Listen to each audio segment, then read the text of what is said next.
Traditional Baptist Marriages by Andrew Bilberry.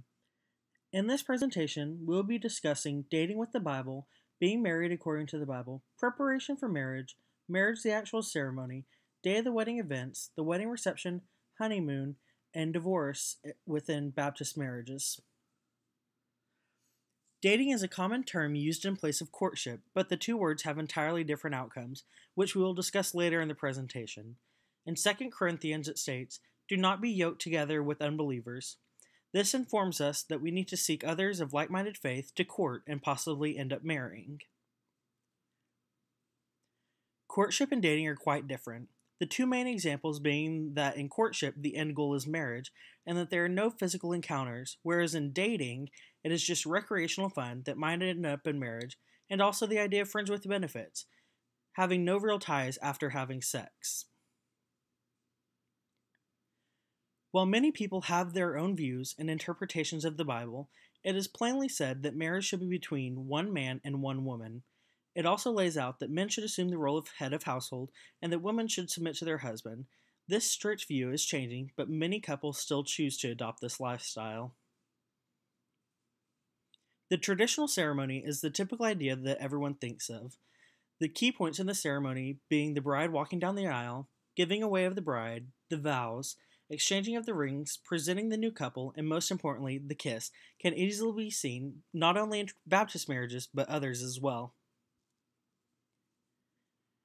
Many customs have become regular over time. It is common for the bride not to be seen by the groom the day of the wedding, making the reuniting at the altar even greater. The bride will generally wear a white dress symbolizing her purity, and the groom has one job: be there on time wearing the right clothing.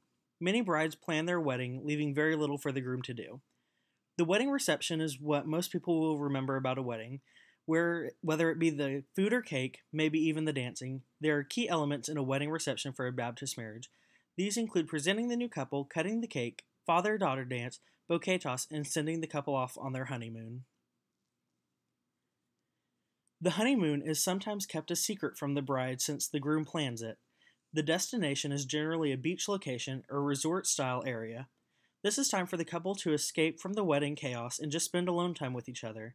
And yes, this does tend to lead to consummation of their marriage as well. It is becoming more common to see newlyweds wait a while before having children. This can be for numerous reasons: financial stability, moving up in jobs, higher education. The possibilities are simply endless. While some couples wait, others see it as their duty to God to procreate and have children. All this is simply just a preference. The couples who do wait to have a child can either have a good or bad outcome from this. It can lead to stronger growth as a couple, but with no responsibilities besides work and each other, there is a lot of downtime to become irritated with each other and fight. For a man, their child is seen as the continuation of their family tree. Divorce is something not commonly talked about among Baptist marriages, simply because it is frowned upon in the Bible. There was a study done, and surprisingly, the percentage of divorced couples are 39% Baptist, and the most common reason was the spouse cheated on the other.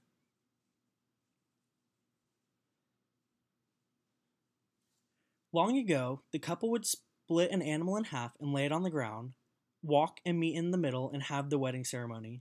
In today's culture, the splitting of the animal can be seen in the church by the seating being split in two, the bride and groom sides, and the couple represents the joining of the two sides as one.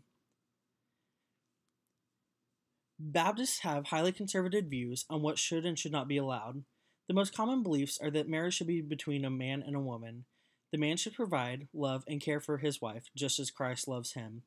Marriage should be a lifelong commitment without fail. There are stereotypical roles in older society of what a man and a woman should do.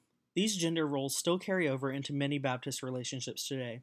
The common idea of men as strong, bringing home the money, and head of household, and women being the primary caregiver for children and cooking and cleaning are quite present in this type of marriage.